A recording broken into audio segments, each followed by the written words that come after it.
तो आज हमारे सामने ईरान की हालिया गतिविधियों से जुड़े कुछ दिलचस्प दस्तावेज हैं। हाँ। खासकर जून 2025 तक अमेरिका और उसके सहयोगियों के साथ उसके जो समीकरण बन रहे हैं उस पर। बिल्कुल। और इन सूत्रों को देखकर तो यही लगता है मतलब कि ईरान कई अलग अलग मोर्चों पर एक साथ सक्रिय है। हाँ, वही मैं देख रही थी। सैन्य है, परमाणु है और हाँ, साइबर स्पेस में भी। सही। तो चलिए फिर इन जानकारियों की तह तक चलते हैं। देखते हैं कि इनमें सबसे अहम बातें क्या निकल कर आती हैं। जरूर। पहली चीज जो साफ दिख रही है वो है इराक और सीरिया में अमेरिकी ठिकानों पर हमले।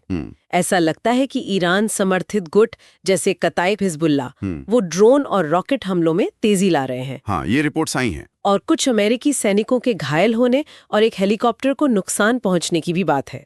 और इसमें जो ध्यान देने वाली बात है वो ये कि ईरान सीधे तौर पर इसमें शामिल नहीं दिख रहा। हाँ, वही। ये उनकी एक तरह से जानी पहचानी प्रॉक्सी रणनीति है। प्रॉक्सी मतलब अपने सहयोगी गुटों के जरिए काम करना। बिल्कुल।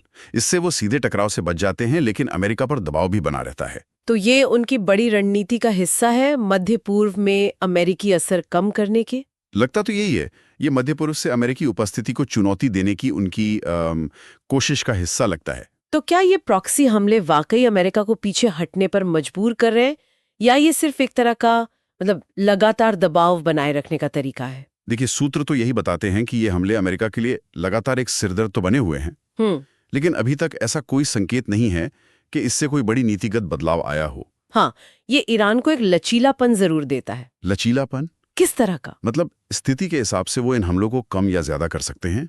एक तरह का कंट्रोल रहता है। अच्छा, समझा। अब जरा परमाणु कार्यक्रम की तरफ नजर डालते हैं।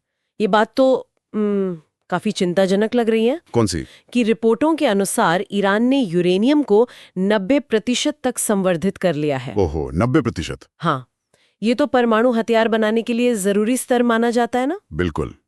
और ये JCPOA यानी वो जो परमाणु समझौता था, हाँ, समझौता, उसका तो ये खुला उल्लंघन है। उस समझौते का मकसद ही यही था कि ईरान को परमाणु हथियार बनाने से रोका जाए। तो 90% संवर्धन का मतलब क्या हुआ कि वो बम बनाने के बहुत करीब है? तकनीकी रूप से तो हाँ, मतलब वो उस क्षमता के बेहद करीब पहुंच गए हैं, भले उन्होंने अभी बम बनाया ना हो। और जाहिर है इससे अमेरिका और IAEA जो अंतर्राष्ट्रीय परमाणु ऊर्जा एजेंसी है, हाँ, उनकी चिंताएं तो बहुत बढ़ गई होंगी। निश्चित रूप से। ये ना सिर्फ इस क्षेत्र की स्थिरता के लिए खतरा है, बल्कि जो वैश्विक परमाणु अप्रसार संधि है उसके लिए भी एक गंभीर चुनौती है। तो IAEA क्या कर रहा है? IAEA लगातार ईरान पर निगरानी बढ़ाने और ज्यादा पारदर्शिता लाने का दबाव डाल रहा है, पर देखना होगा कि इसका कितना असर होता है। चलिए अब जमीनी और परमाणु मोर्चे से हटकर जरा समुद्र की तरफ देखते हैं। हॉर्मुज की खाड़ी में भी कुछ हुआ। हाँ, जून की शुरुआत में एक घटना हुई। ईरानी नौसेना ने हॉर्मुज की खाड़ी से गुजर रहे एक अमेरिकी नौसैनिक ड्रोन को घेर लिया और उसे चेतावनी दी। अच्छा, ये तो तनाव बढ़ाने वाली बात है। वो इलाका तो वैसे ही बहुत संवेदनशील है। बिल्कुल। और ये घटना इसलिए अहम है क्योंकि हॉर्मुज की खाड़ी दुनिया के सबसे महत्वपूर्ण समुद्री व्यापार मार्गों में से एक है, खासकर तेल के लिए। ओह, तो इसका मतलब ये सिर्फ एक नौसैनिक घटना नहीं है, इसका आर्थिक असर भी हो सकता है। हाँ, बिल्कुल। इस तरह की घटनाएं इस अहम जलमार्ग में तनाव बढ़ाती हैं और इससे वैश्विक तेल बाजार में अनिश्चितता पैदा हो सकती है। शायद ईरान ये दिखाना चाहता है कि इस क्षेत्र में उनकी मर्जी चलती है। हो सकता है। ये एक तरह से अपनी ताकत दिखाने की कोशिश भी हो सकती है। तो जमीन, परमाणु, समुद्र और अब ये डिजिटल दुनिया, साइबर हमलों का भी जिक्र है इसमें। हाँ, वो भी है। सूत्रों के मुताबिक ईरान से जुड़े जो हैकर समूह हैं, उन्होंने अमेरिकी रक्षा कंपनियों और जो ऊर्जा का बुनियादी ढांचा है, उसे निशाना बनाया है। उनका मकसद क्या है? सिर्फ जानकारी चुराना? शायद उससे ज्यादा।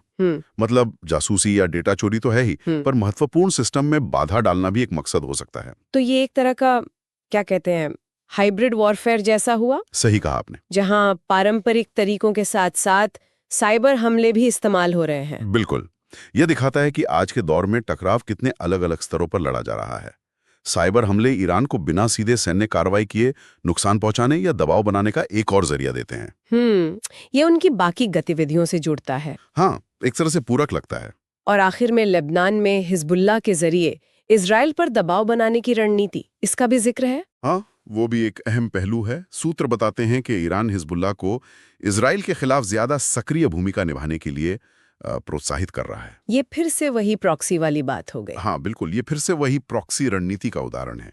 अपने सहयोगी गुट का इस्तेमाल करके अपने क्षेत्रीय प्रतिद्वंद्वी यानी इजराइल को उलझाए रखना और अस्थिरता बनाए रखना। हाँ, अमेरिका इसे ईरान की तरफ से एक अप्रत्यक्ष उकसावे वाली कार्रवाई के तौर पर देखता है। तो अगर हम इन सभी बिंदुओं को जोड़कर देखें, मतलब प्रॉक्सी हमले, परमाणु कार्यक्रम में तेजी, हॉर्मुज़ में तनाव, साइबर हमले और फिर हिजबुल्लाह का इस्तेमाल, हाँ, तो जून 2025 तक की तस्वीर तो यही बनती है कि ईरान कई स्तरों पर कई तरीकों से अमेरिका और उसके सहयोगियों को चुनौती दे रहा है। हाँ बिल्कुल, कभी सीधे तो कभी परोक्ष रूप से। बिल्कुल सही।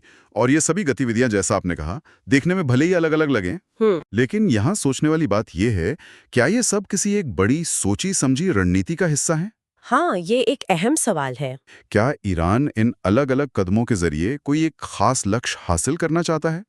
और अगर ऐसा है, तो आने वाले समय में इसका मध्य पूर्व और शायद पूरी वैश्विक राजनीति पर क्या असर पड़ सकता है? ये सवाल वाकई गौर करने लायक है, सोचने पर मजबूर करता है कि आगे क्या होगा।